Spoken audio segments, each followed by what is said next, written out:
Olá, pessoal, eu sou a Neuza Maria Bojiquian, estou com a Tatiana Teixeira, apresentando mais um episódio do Diálogo Zineu. Nos dois programas anteriores, nós comentamos sobre as agendas de política interna e de política externa do governo Biden, e nessas apresentações nós já destacamos as dificuldades que poderiam ser previstas para se aprovar muitos dos itens da ambiciosa agenda do governo. O Biden supostamente se imaginou entrando para os livros de história ao lado do famoso presidente Franklin Delano Roosevelt, que se consagrou, né, ao enfrentar a Grande Depressão. E agora Biden, diante dessa crise, também que é uma crise muito grande, o problema é que resgatar o país e priorizar o bem-estar da chamada classe média dos Estados Unidos, conforme ele prometeu, não vai ser possível se ele não puder contar com o pleno apoio do seu partido e com o apoio de pelo menos alguns membros do Partido Republicano. Nós já prevíamos que a maioria das metas centrais do governo, como a agenda dele de direitos de voto, saúde, educação, meio ambiente, controle de armas, seriam bastante difíceis, encontrariam resistência por parte dos republicanos. Mas o problema parece ser ainda maior, como a gente está vendo agora, nessas semanas, com o plano as negociações para aprovar o plano de infraestrutura. Hoje nós vamos falar dessa luta de braço entre democratas e republicanos, destacando aspectos históricos e conceituais do sistema político dos Estados Unidos. E eu começo chamando a atenção para o fato de que o Senado dos Estados Unidos exige efetivamente uma supermaioria para promulgar a maioria das leis importantes do país. Aí todos aqueles que procuram acompanhar um pouco da política norte-americana têm ouvido falar do obstrucionismo, que é um fenômeno integrante do processo político dos Estados Unidos desde sempre, mas nas últimas semanas tem chamado nossa atenção e, conforme os analistas têm apontado, a obstrução legislativa ou filibuster, né, que é o termo em inglês, tornou-se uma ferramenta poderosa nas mãos dos congressistas. De forma bastante sintetizada, não é sistematizada, mas sintetizada, a obstrução legislativa é qualquer tentativa de bloquear ou atrasar a ação do parlamento sobre um projeto de lei ou uma reforma que esteja em discussão. Nos Estados Unidos, embora não haja nada na Constituição versando sobre isso, o Senado e a Câmara dos Representantes decidiram criar um regimento próprio. No início, a regra válida das duas casas legislativas permitia que os membros se engajassem em longos debates, longas discussões sobre qualquer tema. Mas aí a regra teve que ser mudada, até para a funcionalidade do Congresso. No Senado, para se forçar o fim da discussão parlamentar, seria necessária uma aprovação de maioria qualificada. No começo era de 2/3, e a partir de 75 passou a ser de 3/5, ou seja, 60 votos dos 100 assentos do Senado. Entre outras mudanças, criou-se o processo chamado reconciliação. Nós já falamos sobre ele aqui, então não vamos voltar a esse assunto, mas, enfim, vocês podem recuperar os outros vídeos anteriores e vocês vão ver que a gente já destacou esse processo. Bem, os críticos do processo de obstrução consideram uma prática antidemocrática que pode paralisar o governo. Por outro lado, os defensores afirmam que é uma tradição que incentiva o bipartidarismo e impede um processo legislativo muito apressado. Nesse exato momento, o que notamos é que, com as fortes ameaças republicanas de acabar com a agenda legislativa de Biden, usando a obstrução, alguns membros do Partido Democrata pedem a abolição total desse procedimento, algo que poderia ser realizado por uma maioria simples de votos na Câmara controlada pelos democratas nesse momento. Mas os defensores da obstrução, entretanto, alertam que os republicanos podem querer se vingar no futuro, revogando qualquer coisa que os democratas realizem e aí aprovando as prioridades conservadoras, né, nos anos subsequentes. O principal democrata que defende a obstrução é o senador Joe Manchin.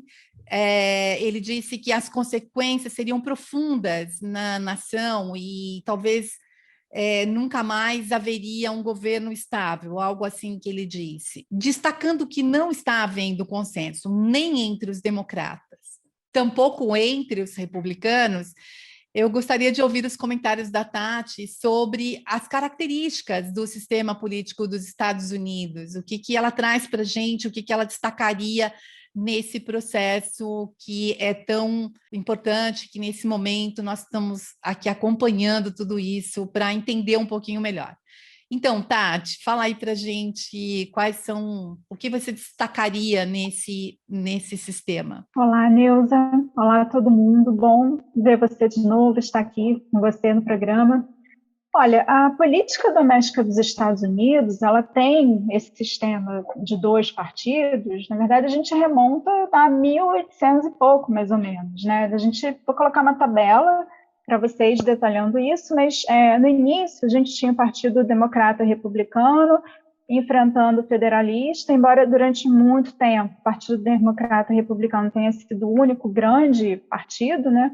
Depois a gente tem a rivalidade do Partido Democrata com o Whig, e aí o Whig acaba porque ele se divide entre os abolicionistas e os escravagistas, e depois de 1856 a gente fica finalmente com 2 partidos, o Partido Democrata e o Republicano, enfim, que vão se manter até os dias atuais, e mudando ao longo do tempo de características, de agenda. E aí, no caso dos 2 partidos, assim, quando a gente pensa nesse sistema, os dois têm um sistema muito sofisticado de arrecadação de doações, por exemplo, né, para a campanha.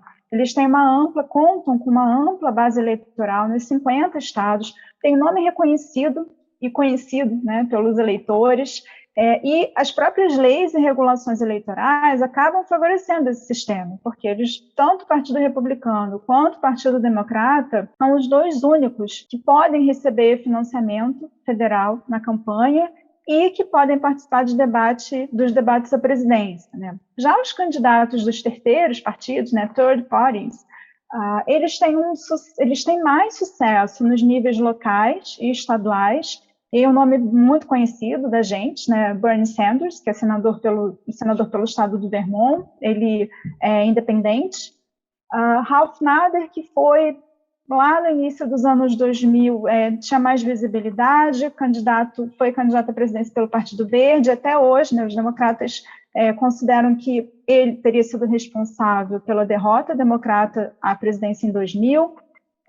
Enfim, há vários outros partidos nos Estados Unidos, né? Os críticos desse sistema, eles afirmam que tanto o Partido Republicano quanto o Partido Democrata, eles colocam os seus interesses, né, os interesses da legenda, acima de uma verdadeira democracia representativa. Além disso, eles também favoreceriam os interesses dos grandes doadores e esse sistema ofereceria poucas escolhas aos eleitores, né? Na verdade, os críticos dizem ainda que isso não seria nem uma escolha do eleitor, mas algo que decorre da própria lógica do sistema de maioria simples em vigor nos Estados Unidos e que impede a representação das minorias no processo político. Os defensores desse sistema, eles já dizem que é um sistema que dá estabilidade política, né? Esse é um dos principais argumentos, né, a favor dele. E aí, Neuza, nesse sistema, como que a gente compreende a polarização? Tati, eu volto para a frase do senador John Manchin sobre o suposto perigo da reforma da regra da obstrução legislativa. E a frase dele, né, as consequências serão profundas, e ele diz que a nossa nação talvez nunca mais tenha um governo estável. E aí isso nos leva a refletir ou a lembrar de uns estudos relativos à política dos Estados Unidos e as mudanças ao longo do tempo em matéria de votações e acordos interpartidários. Pelo menos 2 estudos sobre esse tema a gente poderia citar aqui. Estaríamos sendo injustos, é claro, com vários outros que tem, mas esses 2, eles conversam muito bem. Um é o capítulo do Sebastião Velasco e Cruz, que chama Uma Casa Dividida, Donald Trump e a Transformação da política americana, que faz parte do livro Trump, Primeiro Tempo, Partidos, Políticas, Eleições e Perspectivas, da editora Unesp, é um livro organizado pelo Sebastião Velasco e por mim, Neuza Maria Bojiquian. A gente está mostrando aqui a capa do livro na tela para vocês tomarem conhecimento. Foi editado em 2019 pela editora Unesp. Para o Sebastião, polarização é clivagem tendencial de uma dada entidade política em dois campos separados, não apenas pela diferença das posições assumidas face às questões relevantes, mas pelo tamanho dessa diferença. E ele observa que a disputa se nacionaliza. Os eleitores votam cada vez mais de acordo com as suas preferências partidárias, ou seja, ele está colocando ali que surgiria uma identificação partidária. O marco temporal destacado pelo Sebastião é que, e vários outros analistas também fazem isso, o marco temporal decisivo nessa mudança foi a campanha de meio termo de 94, que deu aos republicanos o controle das duas casas congressuais, né? E deu um controle folgado, né? Não é que é essa diferença mínima aí, como a gente está vendo hoje, a favor dos democratas. E como o Sebastião observa, as opiniões moderadas elas foram perdendo espaço no âmbito dos partidos políticos, e até o final da década de 80, a correspondência entre eleitores que se auto-identificavam como conservadores e Partido Republicano, e entre eleitores liberais e Partido Democrata, era muito... não estava clara, era muito... Ele usa o termo imperfeitas, só que isso foi mudando ao longo do tempo. E alguns estudiosos que aparecem nas citações do artigo do Sebastião apontam que a polarização se estendeu de modo que não apenas os políticos, os ativistas, mas também os contribuintes de campanha, os doadores, né, os grupos de interesse e, é claro, que em última instância, os eleitores, os próprios eleitores, que tendem a se separar cada vez mais acentuadamente por diferenças ideológicas. Então, vão criando esses extremos, os grupos, de um lado e de outro. Bem, o Sebastião faz uma extensa revisão da literatura, ele passa pelos determinantes da polarização, ele faz comentários sobre lacunas e achados importantes de estudiosos centrados nesse tema da polarização política nos Estados Unidos, até chegar à discussão onde ele procura entender a transformação da figura do Trump, empresário, midiático, famoso, controverso, para um presidente dos Estados Unidos. Ele afirma que o fator mais importante, que aí, abre aspas, na marcha triunfal de Trump, foi o cálculo estratégico predominante na extensa e poderosa rede social que alicerçava o Partido Republicano no centro, da qual encontra-se um círculo de bilionários, ultraconservadores e as organizações político-ideológicas por eles financiadas, por esses bilionários ultraconservadores. Bem, esse trabalho do Sebastião segue na mesma linha de um outro trabalho acadêmico que eu gostaria de citar, que é o artigo chamado Madison's Constitution Under Stress, do Paul Pearson e do Eric Schickler. São professores do Departamento de Ciência Política da Universidade da Califórnia, de Berkeley, né, situado em Berkeley, e nesse artigo eles fazem uma análise do desenvolvimento da polarização nos Estados Unidos. Eles, em vez de descrever uma mudança simples de um sistema não polarizado para um polarizado, tudo bem, mas ainda assim estável, eles dizem, eles consideram, na verdade, as condições sob as quais a polarização pode alimentar a si mesma, ou seja, seria retroalimentada. E aí ela iria se nutrindo disso e perpetuando, né? E seguindo, crescendo. Eles dizem que a dinâmica da polarização contemporânea levanta questões importantes sobre o padrão ou sobre a explicação madisoniana da política norte-americana, quando eles falam em padrão madisoniano, eles estão se referindo ao ex-presidente James Madison, né, considerado o pai da Constituição dos Estados Unidos. Então, a explicação madisoniana é aquela que enfatiza as formas pelas quais as instituições políticas centrais encorajam o compromisso e a estabilidade, ou seja, se estabelecer no meio e não, né, nos extremos, então vai para a convergência. Os autores, né, o Pearson e o Schickler, eles apontam para o fato de que partidos políticos altamente descentralizados e geograficamente faccionados, eles foram consequências cruciais, né, e aí eles falam, se não intencionais, dessa estrutura constitucional. Só que isso foi mudando com o tempo.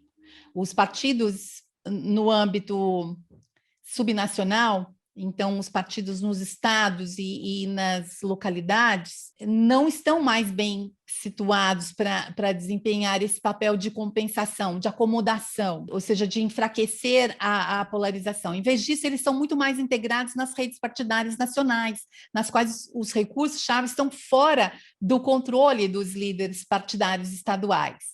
Então, é o mesmo argumento que o Sebastião usou, essa nacionalização da política. E parte dessa história envolveu o fortalecimento de mecanismos formais de coordenação em nível nacional. Então, o Pearson e o Schickler citam o Comitê Nacional Democrata, o Comitê Nacional Republicano, os comitês de campanha parlamentar. Essas organizações se tornaram mais ativas como fonte de fundos e serviços profissionais para os candidatos locais, incentivando uma maior coordenação entre os estados. E eles citam também a expansão do papel de Washington, ou seja, o papel dos políticos no nível nacional. Eles disseram que tornou-se uma questão crítica, dividindo os partidos, então contribuindo para a polarização direta e indireta. Então, seria esse ativismo de Washington, né, ativismo dos políticos no nível nacional que levariam a essa polarização. E isso contribuiu direta e indiretamente. Eles lembram que durante a década de 60, desculpa, os congressos liberais promulgaram muitas vezes em uma base bipartidária novos programas de gastos domésticos. Aí a gente pode citar o Medicaid, Medicare, né, e hoje são aí temas bastante atacados, né? São programas bastante atacados, porque respondem por cerca de 1/4 dos gastos federais. No caso do Medicaid, o programa impõe um grande gasto para os estados, né? Então, esse ativismo também no nível nacional levou a um estado regulatório, né? Criou novas agências federais poderosas. A gente pode citar a Agência de Proteção Ambiental, e promulgaram regras também abrangentes, que abrangem a proteção ambiental e a proteção ao consumidor, assim como a segurança, as cláusulas trabalhistas, né? E, finalmente, eles também citam os tribunais federais, que introduziram ou expandiram uma gama grande aí de, né, uma ampla lista de direitos, de forma que chama mais atenção os direitos das mulheres, né, o direito reprodutivo consagrado aí nessa lei chamada Roe contra Wade. Tudo isso, essencialmente, o que aconteceu? Eles nacionalizaram a formulação de políticas com respeito a uma série de questões sociais, então, controversas. E no final da década de 70, Washington se tornou uma força ainda mais proeminente em uma gama muito mais ampla de questões do que, então, 2 décadas anteriores, né? A expansão, portanto, do papel de Washington contribui para a polarização diretamente ao reforçar o processo de classificação entre os partidos liberais e conservadores que vinham se consolidando. Cada vez mais, as duas partes divergiram em questões fundamentais sobre este Estado federal ativista que emerge e contribuíram indiretamente para incentivar a mobilização e nacionalização de grupos de interesse em resposta a essas apostas, né, crescentes na contestação política em nível nacional. Então, com o tempo, eles dizem que essas duas dinâmicas se fundiram. Então, esses grupos mais extensos e agora nacionalizados enfrentaram incentivos crescentes para se alinharem a um partido ou a outro. Eles também dizem que há um amplo consenso hoje de que o ambiente de grupos de interesse se tornou mais polarizado e alinhado com os partidos, em especial com os partidos republicanos. Eles colocam uma lista de grupos proeminentes que mudaram para a aliança mais estreita, né, com um único partido político, à medida que a nação se polarizou, essa lista iria aumentando, iria crescendo. E para os republicanos, isso inclui, por exemplo, as organizações aí mais influentes, conhecidas, como a National Rifle Association, né, NRA, e a rede dos irmãos Koch, também bastante conhecida. E aí a gente pode citar, os autores citam isso, e nós temos que concordar com isso, as indústrias de petróleo e gás, e as organizações cristãs conservadoras. E a Câmara de Comércio Americana, né, a ANCHAM, conhecida aqui no Brasil, mas ela está estabelecida em vários outros países, né, que é tradicionalmente conservadora, mas cuidadosamente ela era não alinhada, agora ela coordena mesmo as atividades dela, e é uma lista de atividades eleitorais com o Partido Republicano. E aí tem um ponto interessante que eles colocam, e que o Sebastião Velasco também destaca no artigo dele, que é a assimetria na estrutura das redes em torno dos partidos. Eles dizem que as redes republicanas, elas tendem a envolver menos grupos, mas esses grupos são muito mais poderosos, especialmente a direita cristã e as elites econômicas, com agendas políticas bastante ambiciosas que impulsionam todo o partido para a direita. Então, essa tendência estaria indo para essa tendência conservadora, extremamente conservadora. Então, não teria os republicanos do meio, os republicanos moderados. E, por outro lado, a coalizão democrata é composta por uma gama bem mais ampla de pautas, né, de interesses, e nenhum desses interesses, especialmente devido ao declínio dos sindicatos, por exemplo, seria grande o suficiente para ditar as prioridades, para orientar essas prioridades. Assim, a estrutura do grupo de interesse da coalizão democrata tende ao compromisso, ou seja, tende à acomodação da agenda, e não ir para esse extremo. E aí isso nos leva para o ponto da fala do senador John Manchin, preocupado com a necessidade de ponderação em prol da estabilidade do sistema. Mas o que leva a gente a pensar é que o senador Manchin está preocupado com as eleições de meio de mandato também. Eles já estão pensando na pauta, na agenda eleitoral, no cronograma eleitoral. De certa forma, ele prevê que os republicanos possuem uma vantagem com essa polarização, com essa tendência de aumento, e aí a gente vê que, de fato, a concentração dos eleitores democratas em áreas urbanas dentro desse quadro eleitoral, politicamente ineficiente para o resultado da eleição para os democratas, porque uma vitória democrata no Congresso exige a vitória em distritos e em estados com tendência também com tendência republicana. Então, como é que eles vão garantir isso? Esse é o ponto, né, Tati? Esse é o grande desafio.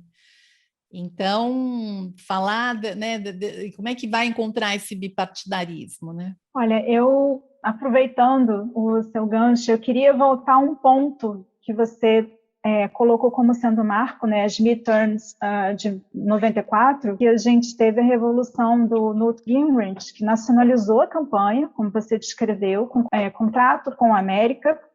E o mais importante foi o que ele fez para ter a vitória, né? Pensando nessa mudança que teve no perfil da política estadunidense.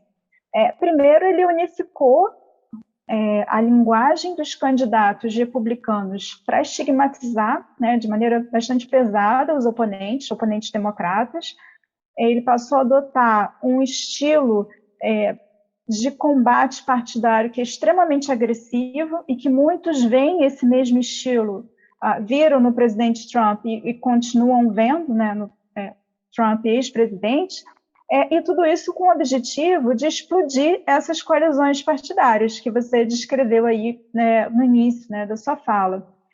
E aí, assim, ainda relacionando esse marco com o presente e seguindo a mesma leitura do professor Sebastião, ele vê a vitória do Trump, na verdade, como o ápice de um fenômeno, né? É um fenômeno que vem desde a consolidação do movimento conservador e dessas complicadas relações do movimento conservador com o Partido Republicano, porque não é uma relação que acontece sem crítica, né? A gente viu isso depois com o Tea Party, lá no final do governo W. Bush, com a crise financeira de 2008. Então, essa consolidação do movimento nas décadas de 50 e 60, somada a uma transformação profunda no sistema de comunicação em massa nos Estados Unidos, e com uma forte desregulação do setor, né, você menciona regulação, desregulação, e um aspecto que é muito importante, né, e assim, isso teve um impacto fortíssimo nesse fenômeno da polarização que você descreve, a consagração do conceito de guerra que vai nortear a prática política, né? Assim, a política partidária, ela se tornou uma prática belicosa propositadamente, né? Uma estratégia que é para mudar completamente a narrativa em relação ao opositor, né? E aí isso traz uma fragmentação do público, né? E é um modelo que contribui também para degradar de forma muito preocupante o debate político, né? Bom, eu falei do Tea Party, foi um movimento, ainda pensando, caminhando nessa conversa sobre a polarização, né? Foi um movimento que surgiu como crítico ao próprio Partido Republicano, depois se intensificou contra Obama, né? Eles foram muito intensos no combate a praticamente toda a agenda do Obama, né? E aí principalmente o Obamacare. E aí, nas midterms, nas eleições de meio de mandato de 2010, eles tiveram uma vitória estrondosa, né? A gente tem nomes como Ted Cruz, Marco Rubio, né? Que são já se colocam aí hoje, no cenário hoje, né? Sempre numa posição de presidenciáveis para a próxima disputa. Em 2016, os membros do Tea Party apoiaram o Trump. Então, a gente teve os eleitores do Tea Party, né, que é um eleitor branco, um religioso praticante, um homem mais velho, com uma renda acima da média nacional, mas outros eleitores, assim, os extremos, né, os operários brancos sem formação universitária, ressentidos porque não se viam contemplados pelas políticas do governo federal, juntos votando no Trump, numa agenda que era anti-Obama, anti-democratas, cheia de ressentimento racial, contra a imigração, a defesa da segunda emenda, né, controle das armas, como você falou, né, o direito de autodefesa, de poder ter e portar, ter porte e posse de armas, e também defendendo cortes no orçamento. E aí, seguindo essa linha de raciocínio do professor Sebastião, o que ele vê é que a vitória do Trump foi uma crise de representação do movimento conservador e que também foi agravada pelo próprio presidente Trump, né?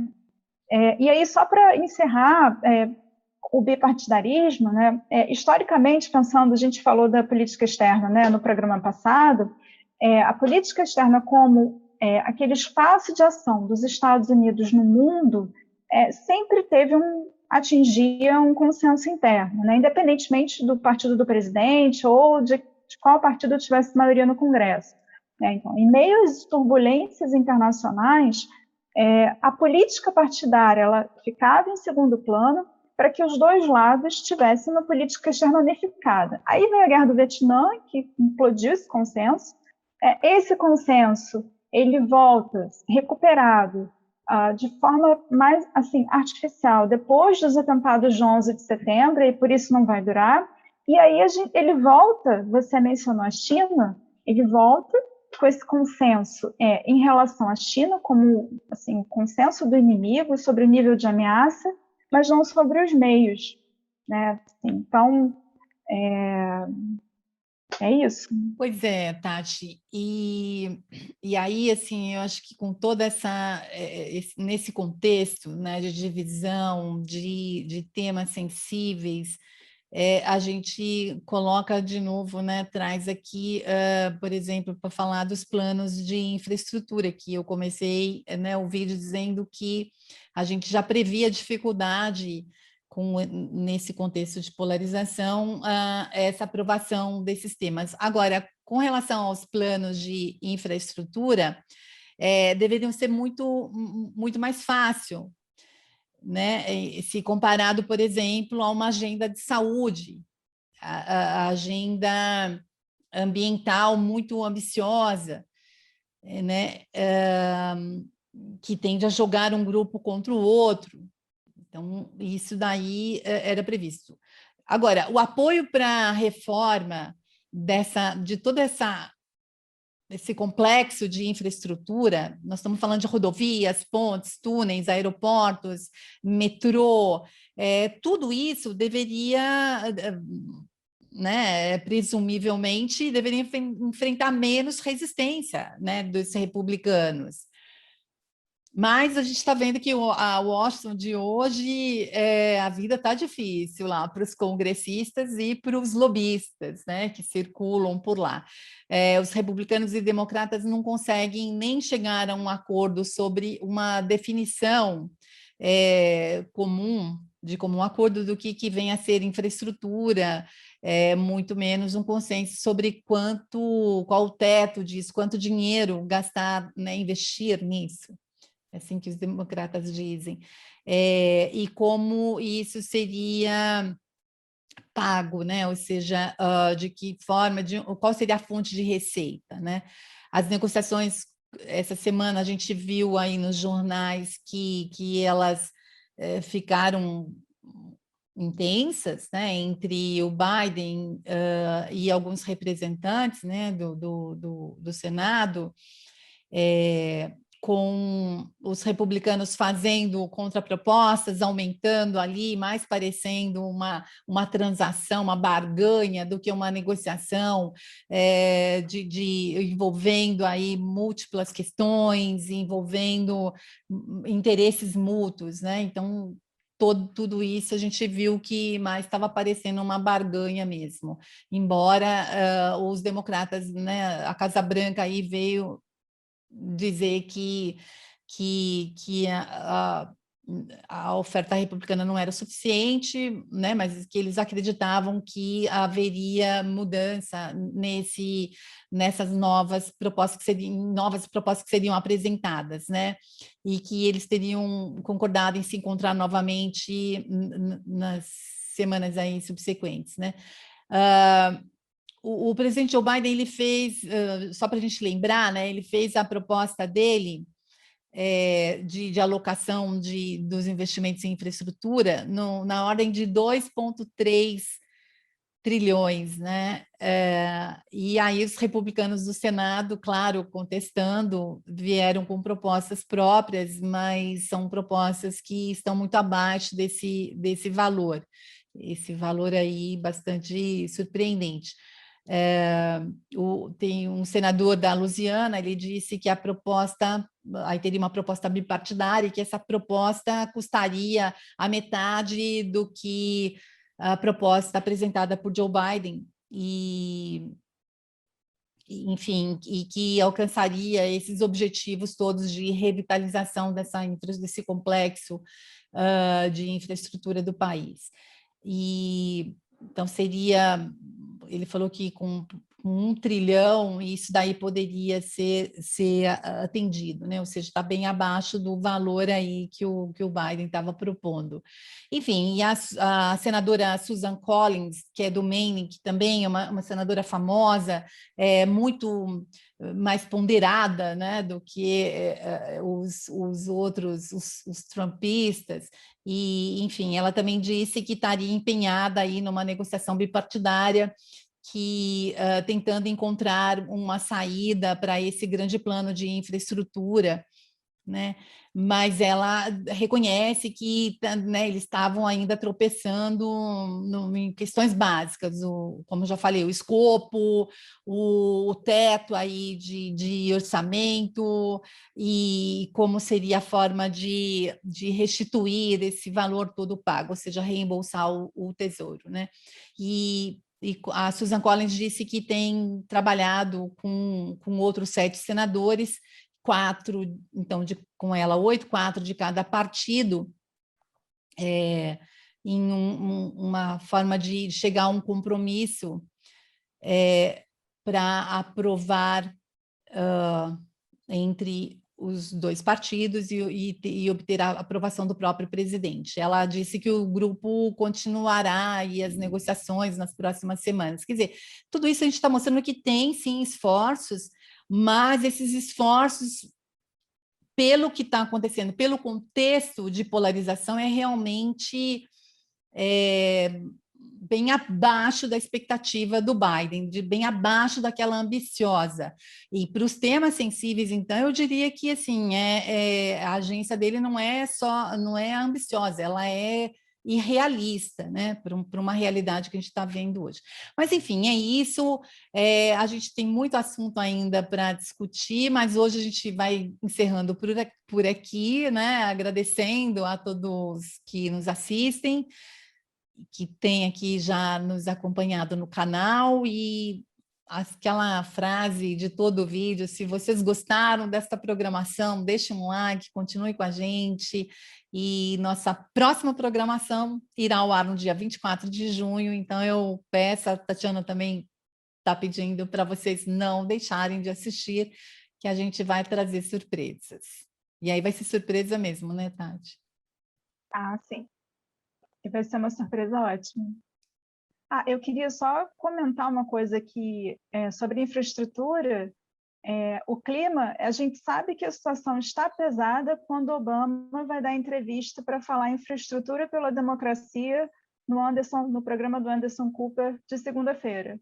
Você tem toda a razão, Newton. É isso.